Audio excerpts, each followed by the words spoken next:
Hey, how you doing? This is Adam Post. Hollywood panics as diversity study finds merits causing an inclusion crisis at the studios. As diversity in mass media begins to decline, we get more and more opportunities for talented people, regardless of their skin color or sexual preferences, to do great work based on merit. From the Wrap, Hollywood's diversity gains are eroding amid right-wing attacks, according to a UCLA study. The overall share of roles going to white actors increased over 8% in 2024, reversing a years-long trend of gains for actors of color. And of course, it's not about skin color. It's about do a good job, tell a good story. That's all the audience wants. And from the UCLA newsroom, these are the guys that sponsored the study. Top films diversity in decline, even as moviegoers worldwide want more. Women see some gains on screen, but are still held back behind the camera, according to a new Hollywood diversity report. That's their report. And their actual report, it's 62 pages long. We are not doing the entire report, but I'll look at a couple of pages because it is kind of ridiculous and it's good to laugh at all of this because if you take it seriously, you get stuck buying into their narrative. It's nonsense. It always was nonsense. It will always be nonsense. Do great work. That's all that's required. And from the Los Angeles Times, Hollywood diversity in decline despite audience demand, according to this study. The study also found the writing was on the wall. The writing's on the wall because you push too hard. Just perform. That's all we want from anyone. We don't want actors' opinions. We don't want the opinions from directors on politics. Just perform your art. We want to see the art, and we want it to be good. UCLA released its 12th annual Hollywood Diversity Report on Thursday, painting a picture of an industry eroding years of improvement on increasing representation on cast lists and behind the camera, right as the Trump administration and an emboldened far right escalate attacks on DEI initiatives in the entertainment industry and beyond. The DEI initiatives are getting shut down across the board. If you follow my channel, you know the Supreme Court is tearing apart a case right now where a white straight woman was told she could not have a job that was instead given to someone who was gay, not based on qualifications, but based upon sexual preferences. The Supreme Court has already spoken about that one, and they've said, no, that's actually not cool, which is why the Supreme Court is dealing with that case. That's going to be a huge case. It will be decided this summer. Quote, last year, we celebrated some historic highs for people of color in the industry, according to Ana Cristina Ramon, co-founder of the report and director of UCLA's Entertainment and Media Research Initiative. She went on to say, quote, but 2024 saw a widespread reversal as film studios retreated from racial and ethnic diversity in front of and behind the camera. Or basically just started hiring people based on what they could actually deliver for the audience and for the studio, which is what they need to do. If you're not going to give people opportunities based on merit, then you're giving people opportunities either based on entitlement or charity. No one should be dehumanized or demoralized or not given an opportunity to show what their best work is. And if their best work is not good enough, they need to work a little harder or they need to find something else to do. That's what Hollywood is returning to. Their study found that of the 104 films surveyed, the share of films with casts that consisted of less than 11% actors of color more than doubled from 8.5% in 2023 to 18.4% in 2024. That's the highest share since the 28.7% recorded in 2017. Part of why I like to do stories about this report, I think I've been doing it for a couple of years now, is because of the absurdity of reducing human beings to numbers this way, by skin color, by sexual preference. Are you trans or not? And of course, what about your gender? 14.8% of people of this kind of skin color and that kind of sexual preference of 9.2% are not relevant numbers when it comes to making art or delivering anything based on merit. So reviewing the actual numbers and looking at the actual numbers and the absurd statements they make help me to enjoy mocking these people even more. Up until a certain point, when there are too many numbers and too many skin colors, then I gotta stop because it becomes really annoying. But we still got some numbers left. The overall share of roles going to white actors also increased from 59% in 2023 to 67.2% in 2024, reversing a years-long trend of gains for actors of color. But perhaps really good news where you're returning it to merit, not because they're white, because they're good. One bright spot came from acting roles for women, which jumped from 32.1% in 2023 to 47.6% in 2024. However, 31% of the top theatrical films with women in leading roles had budgets of less than $10 million because chicks work cheap. No, I don't know. That's just the way it worked out. There's nothing you could actually draw in terms of a conclusion from that. Skin color, gender, nothing like that actually helps you to figure out, is this a viable production or not? It's just silliness. But by contrast, 33% of films with white men in leading roles had budgets of $100 million or more. Erosions, reductions, eliminations in diversity among the top theatrical films were also seen among writers, with 149 of the 189 writers credited, or 78.8% being white men. The share of films written by women fell to 22.1%, down 5 percentage points from the survey's high for women in 2022. In last year's edition of the Hollywood Diversity Report, co-founder Darnell Hunt warned that such a backslide in diversity gains was likely due to the fallout from the 2023 writers and actors strikes. Strained financially from the work stoppage and by the imperative from Wall Street investors to find profitability for their streaming services, studios made major cutbacks on the quantity of films and TV shows they greenlit and acquired, and films with characters and stories from lesser-seen backgrounds were predominantly among the cuts. And to sum that all up was, yes, they made a lot of content for a lot of streaming services and gave people a lot of jobs they were not entitled to because people would just buy any content they could get their hands on if they were trying to build up their streaming services.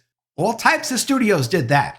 But once they realized that, hey, people aren't actually watching these shows, and fundamentally you can get involved in some kind of a bubble or a speculative run, but at some point, if people don't consume the things that you're making, and in this case, it was terrible TV shows and movies that no one actually wanted to see that were just make-work jobs for diversity nonsense purposes. If no one actually does watch those shows, if no one consumes that product, it's worthless.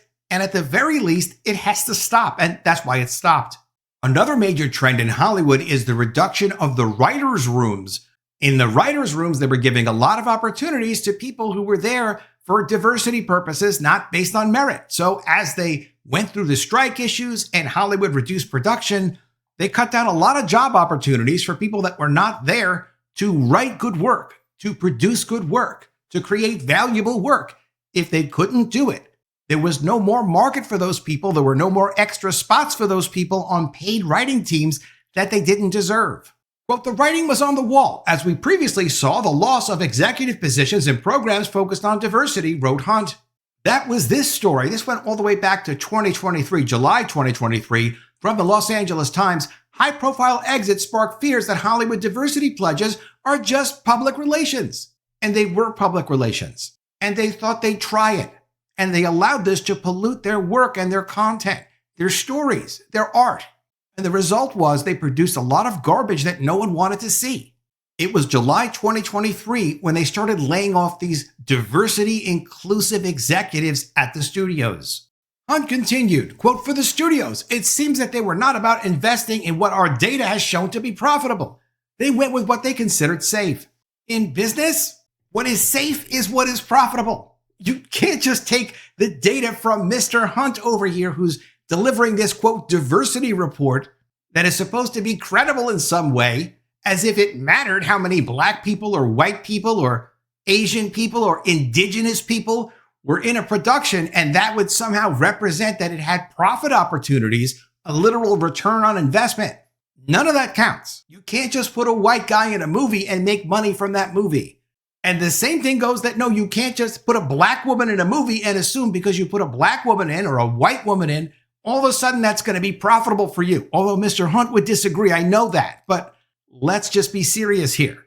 We all know what reality is. Despite this backslide, UCLA's study showed, as it has in years past, that films that eschew a supermajority of white actors in their casts are more successful at the box office. Movies which had people of color representing between 41% and 50% of their cast, consistent with the 44.3% people of color share of the U.S. population in the latest census, earned the highest median sales at $234 million domestic.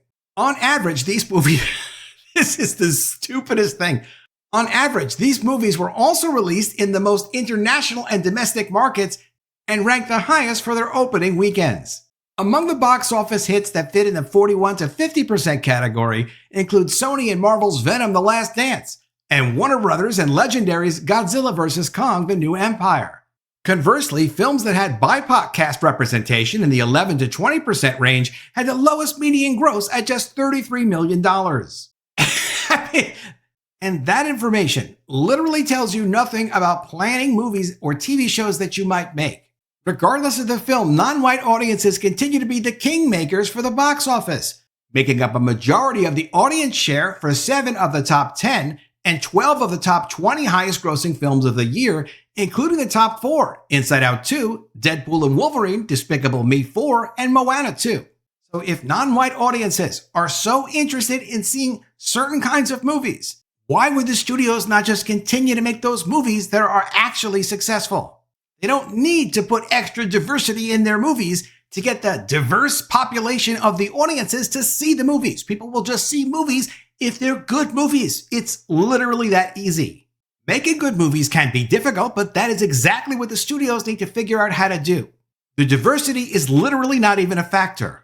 But not everyone agrees with that assessment.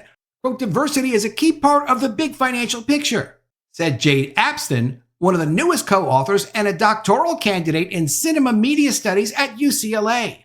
Quote, diversity travels. When a film lacks diverse faces and perspectives, it's just not as appealing here and abroad. Literally a student that has learned nothing. But such data comes at a time when the Trump administration has launched attacks against DEI initiatives in entertainment, academia, and beyond.